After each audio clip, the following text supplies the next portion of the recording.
छात्रों, आज हम राग दरबारी उपन्यास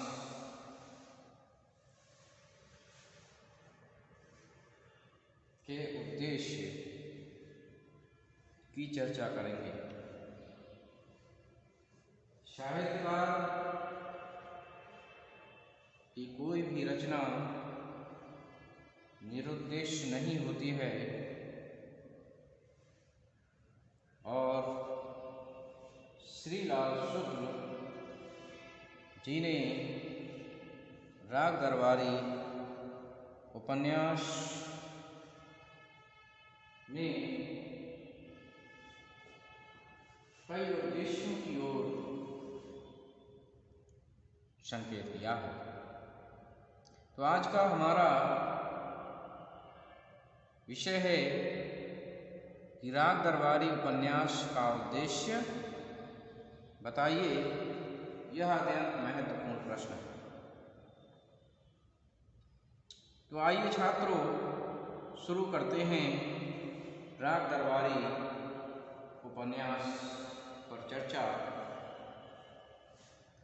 राग दरबारी उपन्यास श्रीलाल शुक्ल का एक लोकप्रिय उपन्यास है जो सन 1968 में प्रकाशित हुआ। इसकी लोक प्रसिद्धि के कारण सन 1970 में इसे साहित्य अकादमी पुरस्कार से भी सम्मानित किया गया। श्रीलाल शुक्ल ने यद्यपि उपन्यास की पृष्ठभूमि के लिए बड़े कस्बे या शहर से दूर एक गांव सिपालगंज को चुना है, तथापि सिपालगंज संपूर्ण भारत के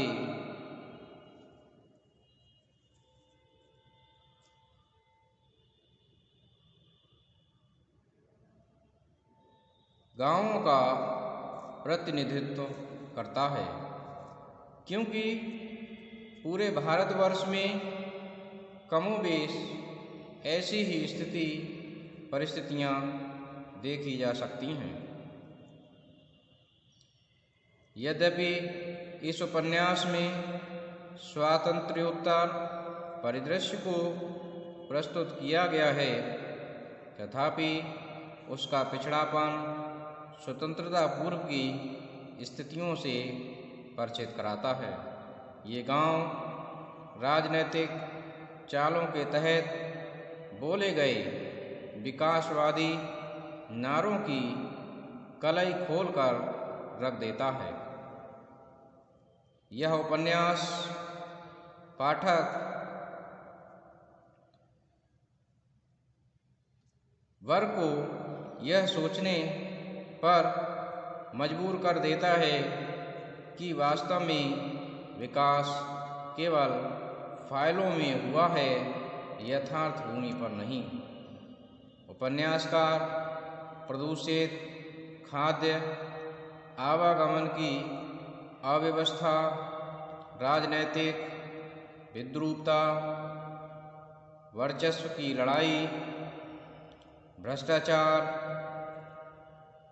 शोषण, पदलोलुपता आदि अनेक विषयों को उठाकर पाठक वर्ग को पुनर्विचार के लिए बाध्य करता है।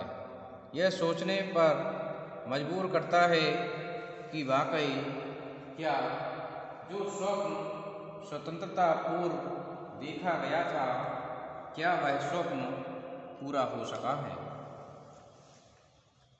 जब इस उपन्यास पर दृष्टिपात करते हैं तो हम पाते हैं कि भारतवर्ष के अधिकतर गांव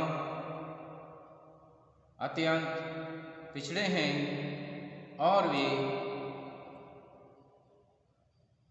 मुख्य धारा से कटे हुए दिखाई देते हैं। सिपालगंज केवल एक उदाहरण भर है उस जैसे न जाने कितने गांव ऐसे हैं जो आज भी विकास के मार्ग से कोसों दूर हैं। इस उपन्यास में उपन्यासकार ने सड़कों की खस्ता हाल, रेलवे विभाग की लेट लतीफ़ी, राजनीतिक भ्रष्टाचार, दफ्तरों की रिश्वतखोरी जैसे अनेक विषयों को उठाया है। इसके साथ ही उन्होंने शिक्षा की दुरावस्था, थानों में अशिक्षित कर्मचारी और साधनों के अभाव को भी प्रस्तुत किया है।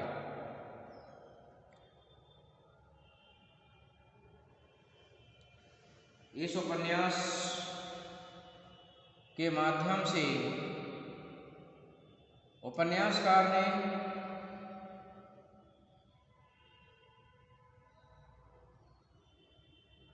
विभिन्न परिस्थितियों एवं विद्रूपताओं पर करारे व्यंग किए हैं। ट्रक ड्राइवर के गियर बार बार फिसलकर न्यूट्रल हो जाने पर रंगनाथ जब यह कहता है कि ड्राइवर साहब, आपका गियर तो राजनीति की तरह है जो बार बार न्यूट्रल पर आकर रुक जाता है। तो इससे स्पष्ट होता है कि राजनीति में भी बड़े बड़े वायदे किए जाते हैं, परंतु उसके बाद भी विकास नहीं हो सका है, क्योंकि विकास के लिए लाया गया रुपया कहीं न कहीं राजनेताओं की गलत नीयत के कारण उनकी जेबों में ही चला जाता है।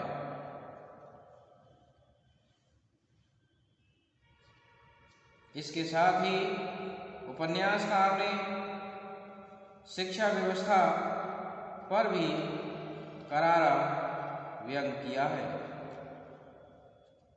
कि शिक्षा व्यवस्था में पनपे भ्रष्टाचार के कारण आज हर कोई उस पर उंगली उठा देता है, क्योंकि उसमें पारदर्शिता नहीं बची हुई है और इसका बड़ा कारण ये है कि हर कोई उस पर उंगली उठा देता है। एक ड्राइवर जो स्वयं अशिक्षित है, पढ़ा लिखा नहीं है, वह भी संपूर्ण शिक्षा व्यवस्था के विषय में कहता है कि वर्तमान शिक्षा पद्धति रास्ते में पड़ी हुई कुतिया है जिसे कोई भी लात मार सकता है, और ड्राइवर भी उस पर रास्ता चलते चलते एक जुमला मारकर चपरासी के साथ ट्रक की ओर चल दिया। कहने का आशय है कि शिक्षा व्यवस्था की दुरावस्था और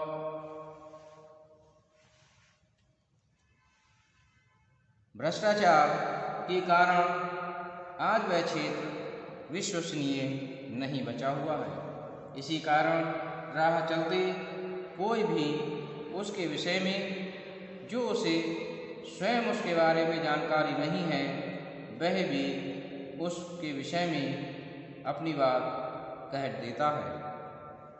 इसके साथ ही इस उपन्यास के माध्यम से उपन्यासकार ने छंगामल विद्यालय की अव्यवस्था को भी प्रस्तुत किया है कि इस विद्यालय में शिक्षा देने पर कम ध्यान और अपने व्यक्तिगत कार्यों पर अधिक ध्यान दे रहे हैं। इसके साथ ही शिक्षण संस्थानों में उपजी राजनीति पर भी करारा व्यंग किया गया है कि लोग अपनी काबिलियत पर नहीं बल्कि चापलूसी करके ऊंचे पद हासिल करना चाहते हैं।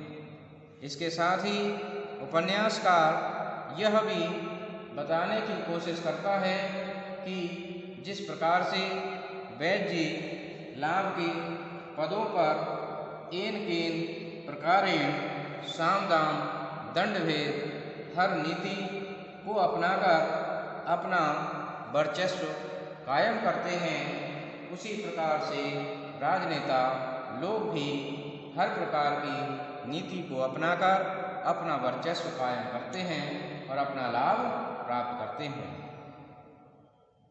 अपनी जिम्मेदारियों से भागकर लोग अपनी कमजोरियों को दूसरों पर थोप देते हैं। कोऑपरेटिव सोसाइटी में हुए गबन को देखकर तो यही लगता है। और इसके साथ अपने ऊंचे पदों को प्राप्त करने के लिए लोग हर नीति को अपनाते हैं और वह पद प्राप्त करके ही रहते हैं।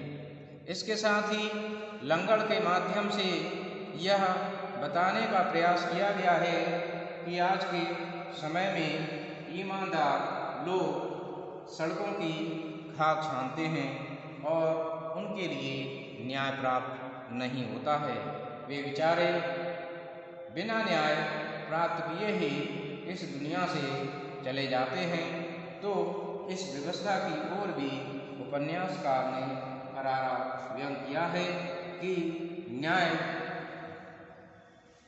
लोगों को नहीं मिल पाता।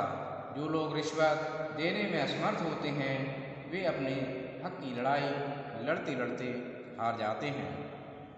तो इस प्रकार से उपन्यासकार ने अपने इस उपन्यास में विभिन्न बिंदुओं को उठाया है और रंगनाथ के माध्यम से यह भी बताने का प्रयास किया है कि जो शिक्षित वर्ग का युवा होता है वो बेरोजगार होता है और वह ये सब भ्रष्टाचार, शोषण, दमन सब कुछ देखते हुए भी वह कुछ भी नहीं कर पाता।